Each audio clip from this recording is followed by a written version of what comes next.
what you see behind us is our shop truck build that we're going to be doing as a future project on the channel. Well, you'll notice right here on the back of our bed, we have DJM Suspension Components banner. That's because we teamed up with DJM Suspension.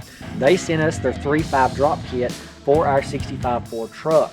Now, what I like about this drop kit is you can take a fully restored truck, not in our case, but you want to go ahead and you want to drop it down, and you don't want to do all that hard work and cutting, pulling the engine out to do maybe a crown bit setup, which in that term is going to be a lot more money. It's going to be a lot of cost to cutting, fabbing. You're going to have to take everything apart and modify your frame, and you could potentially cause damage to your truck if it's restored.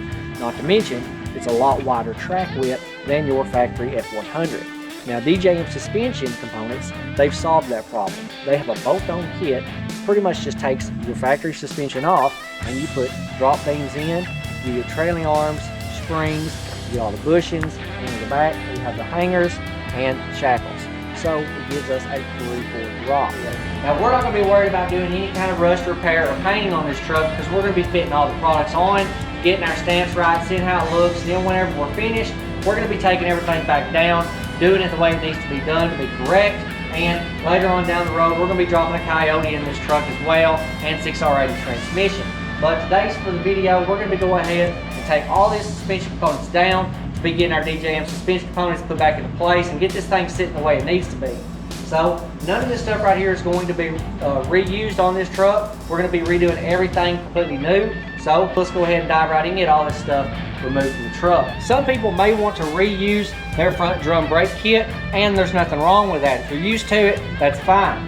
But a lot of people opt in to do the 73 through 79 Ford front spindles and convert them over to disc brakes. Now, we're not going to be doing that. We're going to be using a brand new spindle and a brand new front disc brake kit, and we're going to be putting a disc brake kit on the rear as well on our Ford 9-inch. Now, this comes with not remanufactured. It comes with new spindles from CTP. Spindles, it comes with your kingpin bushing kit, kingpins, it comes with your new brake lines for the front, and of course all this is already installed. I could use the factory drums, but I don't want to use drums. I'm going to be putting a Coyote in this truck because we're going to be competing against that 1963 Impala of my buddy Tucker's that's got an LS in it.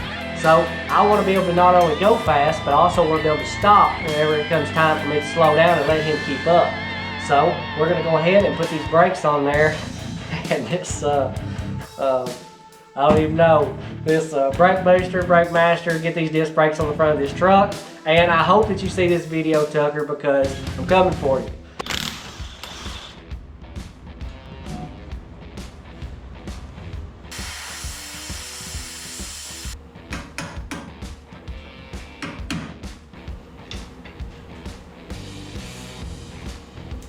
After cutting the bolt off, I can easily just go ahead and take that washer off and then get that rubber boot right there pulled out.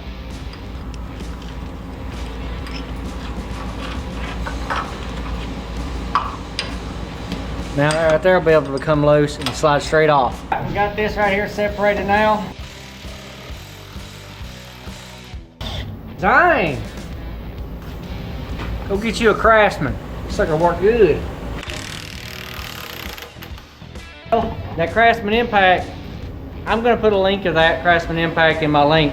So if you want to get one, because that proved right there that that sucker is well worth the money. But now we'll get the shocks off. By taking the shocks off, it'll pretty much be ready for everything to come off. I'm just going to cut these brake lines because we're not going to be using anything underneath the front of this truck. So let's go ahead, get the shocks taken loose and brake lines cut, and this front end should come right out.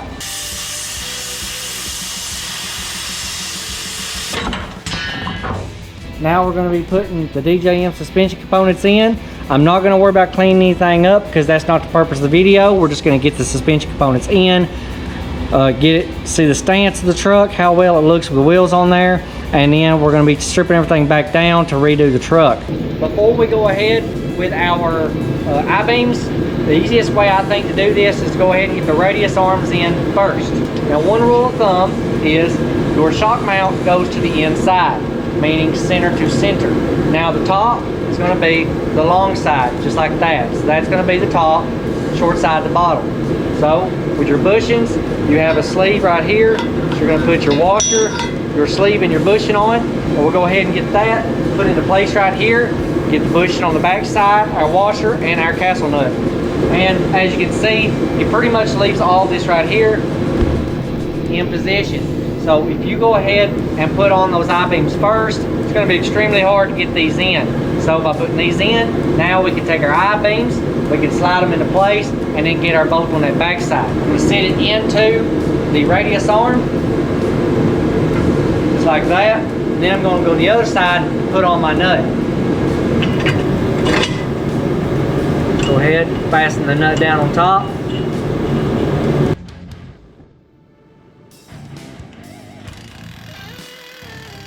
We clean these up. These right here are what goes on the top right here of our bolt. This little section right here that's cut out, it's going to go towards the back of the radius arm. Just like that. Our spring is going to sit right into place, right there.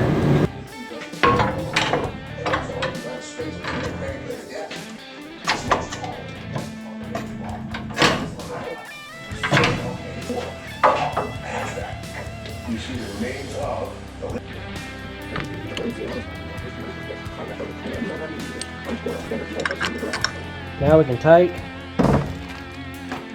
place our assembly up on top, the bearing up underneath.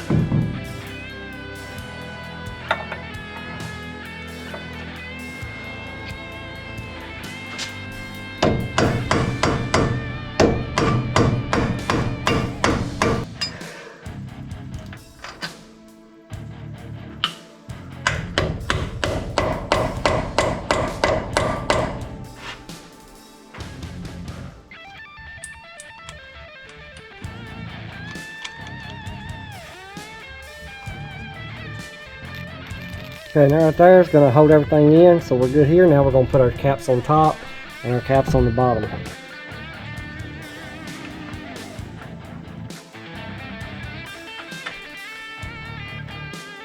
Now since these right here are going to be a little bit different using this I-beam, now our angle for our tie rod end here for our steering linkage is going to be off. Here, this right here drops down that tie rod end so that you get your correct geometry. So slide that right there in place. Now when you're doing suspension products, if you're going to be replacing everything with stuff that's new, it's always good to go ahead and replace things like all your steering components as well.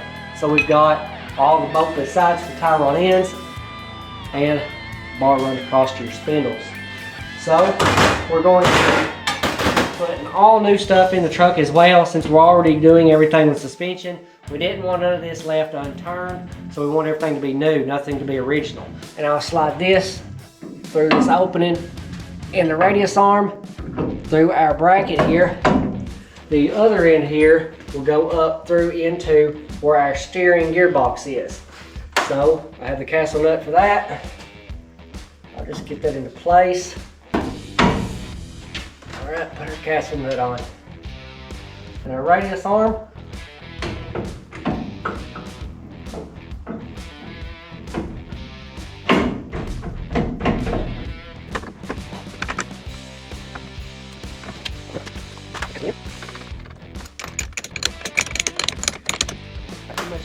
Suspension, the steering component, everything into place. I'm just got to get my Carter keys in, and pretty much get the wheels on it, and it'll be ready to sit down and get a ride high. But let's go ahead and get the back done. Now for the back, I went ahead and made this bracket right here so that I can go ahead and put the weight off of the rear end by jacking up the rear end. And this will keep everything in line and supported. And I'll just strap around the rear end to hold it steady.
get those right there the rest of the way out. And what I'm going to do, I'll probably just grind a little bit off and drill them, and then get the other side.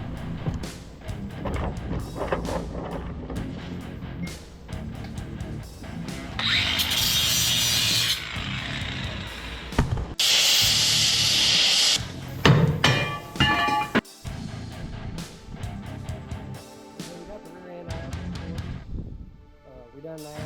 We got on the stand. I cleaned a lot of the oil and gunk and stuff like that up. It was on the rear end. Try to make it easier for the sandblasting. Now we're going to sandblast it best we can, so we can go ahead and get it painted before we get it put in the truck. So I want to go ahead and get the disc brakes and everything set up for the rear end.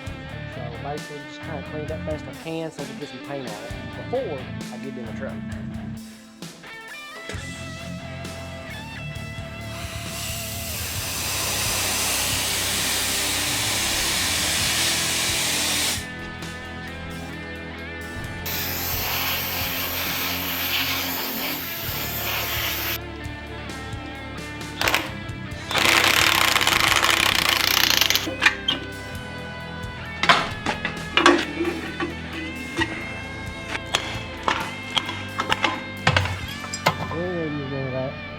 So we don't care. We're going to be putting a disc brake system in the rear, so we're not going to be using any of that drum system. So I'm just going to clean all this right here up, put me some cloth down in here in this hole. That way I don't get no dirt, dust, debris, anything in there, which I probably already have anyway from sandblasting. But we'll cross that bridge when we get to it.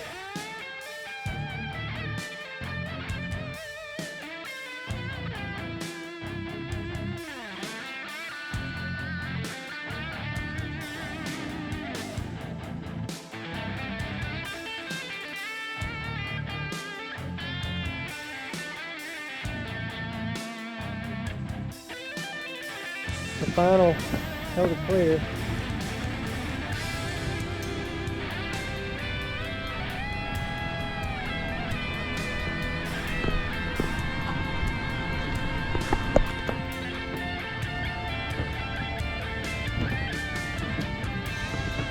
We're going to go and put our hangers up here, and we have a right side and left side. Obviously this one would go to the other side because you have to have clearance for your leaf spring.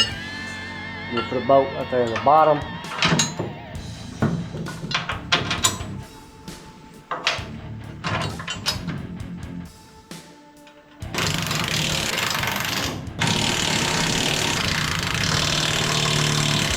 Now if that side's finished, we'll go ahead and get the other side and get our shackles in place.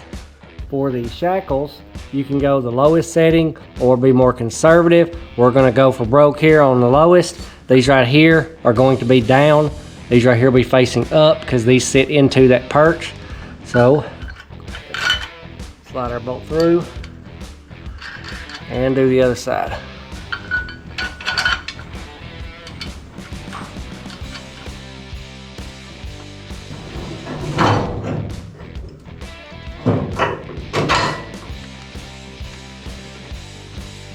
Now we have our rear end all bolted in. It's tightened down. I can go ahead and take it loose from my straps. So to start the process, I pulled these axles out.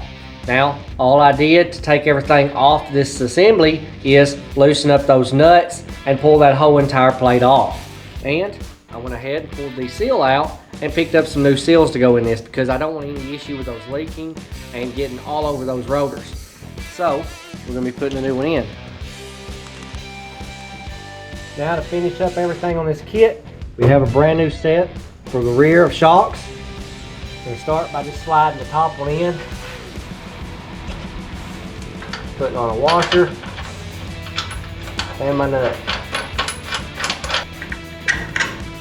There we go. Got our bolt slid through.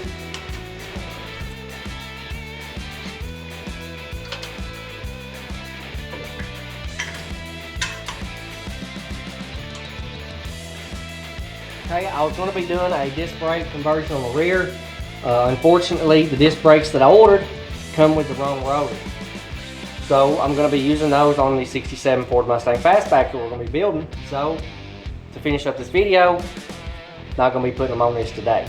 So I got to go ahead and get online and order me another disc brake conversion kit for the rear for this 5x5.5 65 Ford truck. So for now, for the video, we're going to go ahead and just stick the axles back in it, bolt them down, so we can get the wheels on there, get it out and get a stance, see how it looks, and pretty much put this thing in storage for another probably 4 or 5 months until the Coyote that we've ordered gets assembled and wired and shipped out. So until then, let's go ahead, get the axles in, get the wheels on it. I have my adapters on here now. I'm running, I got a pretty good price, a deal on some GM wheels, 5x4 3/4 I think it was.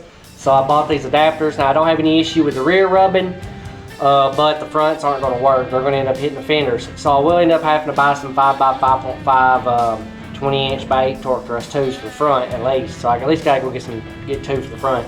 But for now, since we don't have the disc brakes on the rear, we'll have to order that kit. We're going to get the wheel on there, sit outside and see how this thing sits. So let's get the wheel back on there.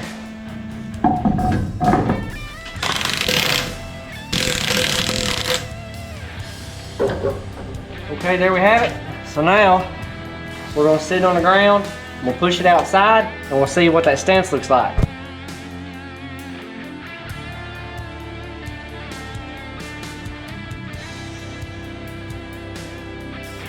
It's outside, it's on the ground, and this right here is pretty much the way you're going to have your truck sitting with that drop kit.